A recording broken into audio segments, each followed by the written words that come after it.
Okay, welcome back everyone. Today I'm going to go over something that I'm asked all the time.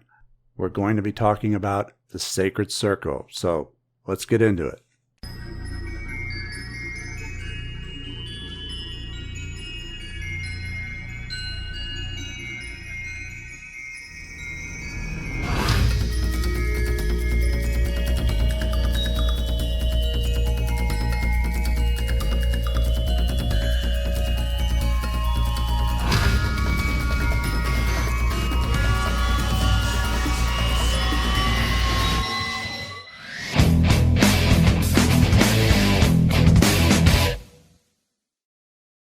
First, I'd like to thank Andrew Baucamp, Bardan, David Ray Tibbetts Jr., Exponential Worth, Nick Giacara, Otilija, Frater TP, Frater Omar, and one that shall not be named. You know who you are. Thank you so much for your overwhelming and generous support of my work and this channel. It really does make a huge difference, so thank you. Alright, so one of the things that I'm asked over and over again is on the casting and use of the circle. Now, I've already talked about the circle quite a bit in my programs and at least a mailbag or two, but I'm going to make the topic its own video in the hope that I could stop getting email about it, or at least point them to this video in particular when I reply. So the first question I get a lot is, do I need the circle? See, we get a lot of new people who have never done magic before who are unsure whether they need a circle or not. And you didn't mention casting a circle in your program, so am I supposed to cast a circle or not? It's a reasonable question, and it may be the deciding factor on whether or not your magic works.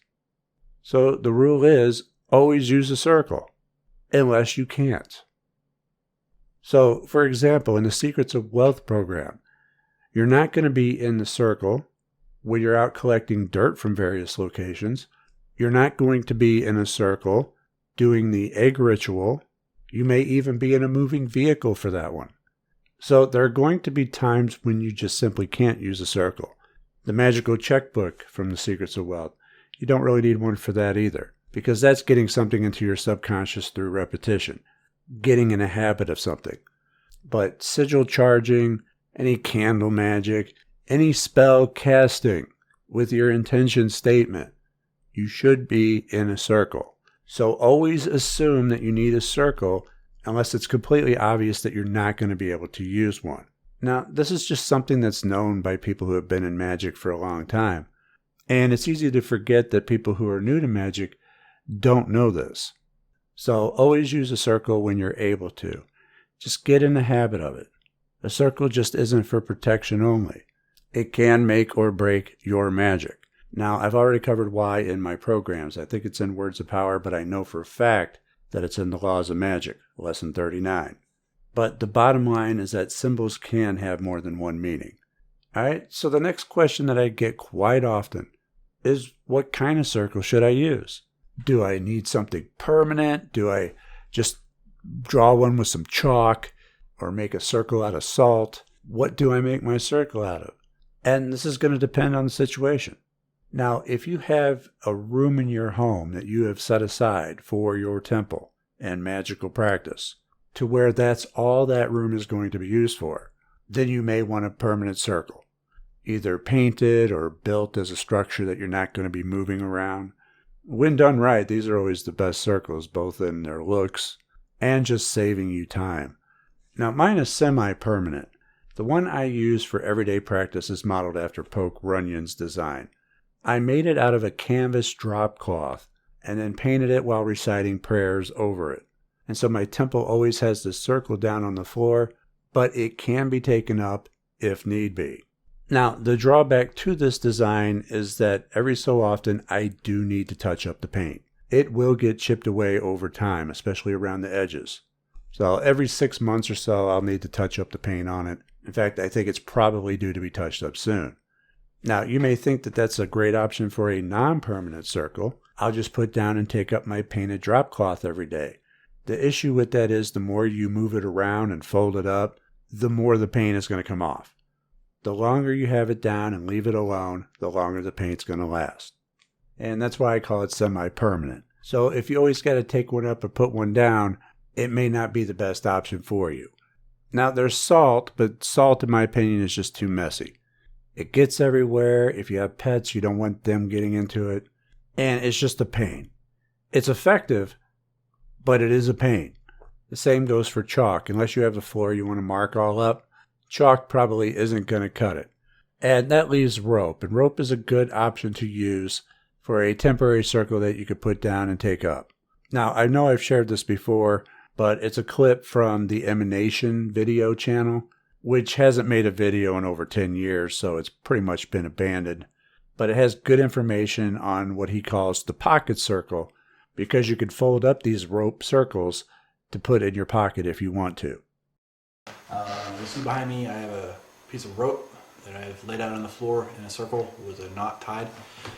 And it's a very simple thing. Anybody can tie a knot in a rope in a loop. But I thought I'd show you what's special about this is that the proportions of the circle are crafted. The string is cut in a size that is proportionate to your body. You've got your toe on one end of the rope, and then you reach above your heads, just just out of the shot there. But I'm holding it like that above my head, and that's one. Holding that place. I put that under my toe as well. Reach up to the same height above my head, arm's length. That's 2. Make the same spot under your toe, and then all the way up, arm's length above the head. That's 3. That's your third length.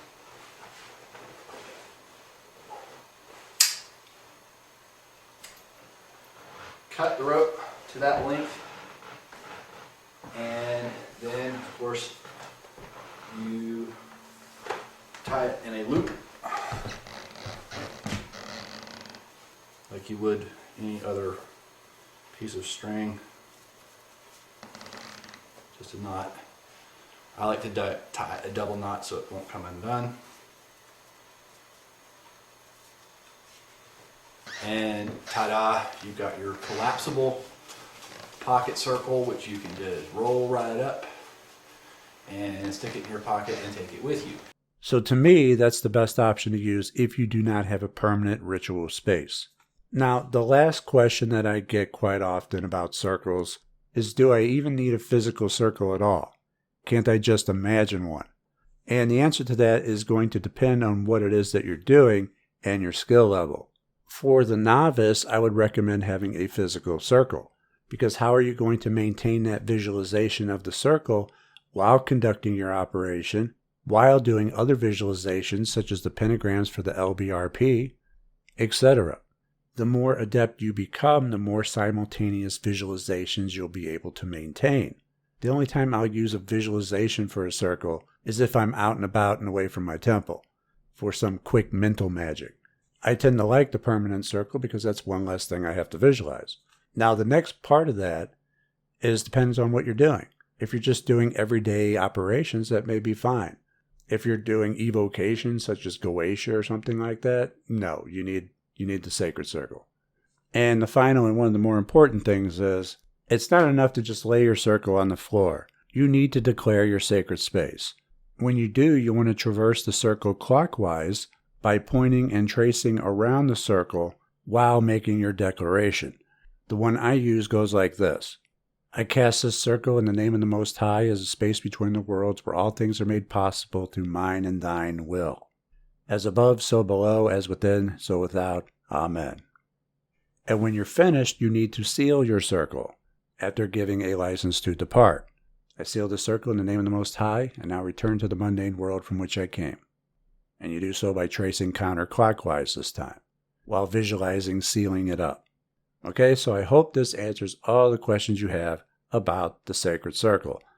I hope you found it informative, and if you did, toss me a like. Check out my programs at mindandmagick.com, and I also have merch there as well. Follow me on social media, links to follow, and I'll see you next time. Take care.